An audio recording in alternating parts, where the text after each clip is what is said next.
Welcome to the final film for MYOGA's summer practice. Today we're putting together the postures from the earlier 3 videos and saluting the summer sun. Your first sun salutation should be taken slowly with time given to stretch and mobilisation. It's often a good idea to keep your knees bent.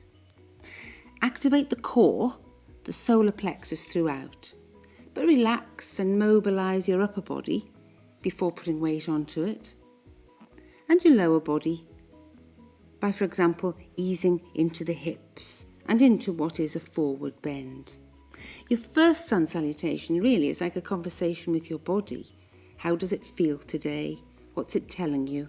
And it's important to listen because your body is your primary teacher. Let your breathing guide you throughout.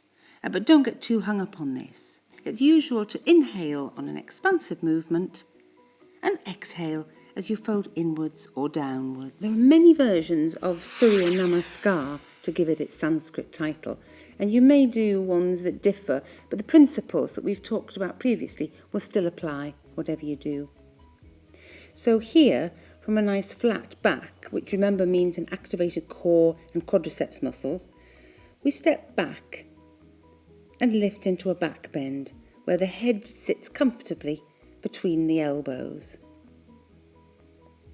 Inhale to move forward and exhale into downward dog.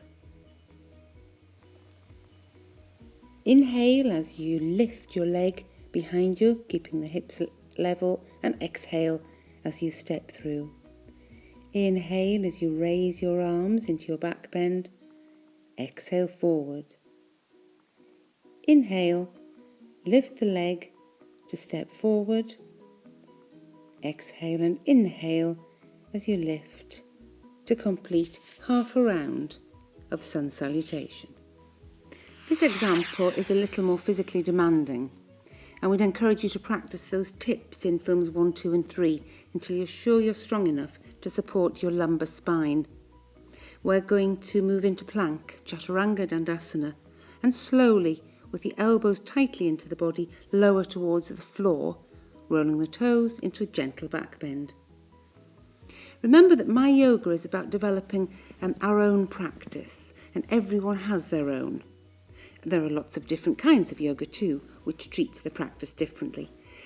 We do, however, make recommendations to protect vulnerable parts of the body, such as the lower back.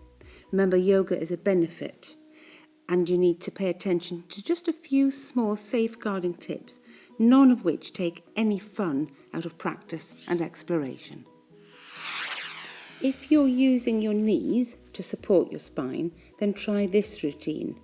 You'll still need to activate your core. You're stepping back, you're inhaling into a gentle back bend and a lunge, and you lift into downward facing dog in the same way. This time you come to your knees, keeping the elbows very tightly into the body, rolling forwards and easing into the back bend of your choice, keeping the neck very long. Back onto your knees, tuck the toes under and lift from the hips back into down dog. When you're doing sun salutations, it's usual to start with the right leg and then always repeat the routine on the left. You can do as many pairs as you like, and when you're happy that you're energized, you can come into child's pose. Here we've got the knees separated, so there's more room for the trunk to come through towards the floor. An alternative is to keep the knees together, gently round the back, and drop the forehead to the mat. When you get to the end of your practice, it's Shavasana, time to soak it all in. Our sun salutations are part of an ancient practice of expressing thanks for the energy that gives life. Regular practice energizes the core, the solar plexus, increasing energy levels and powers of creativity and intuition. It calms the mind and improves concentration, boosting confidence and lowering anxiety. And that's it from the MYOGA team. We hope that you found these little films useful and that you're ready for classes when they start up again soon. Thank you for being with us this summer. Namaste.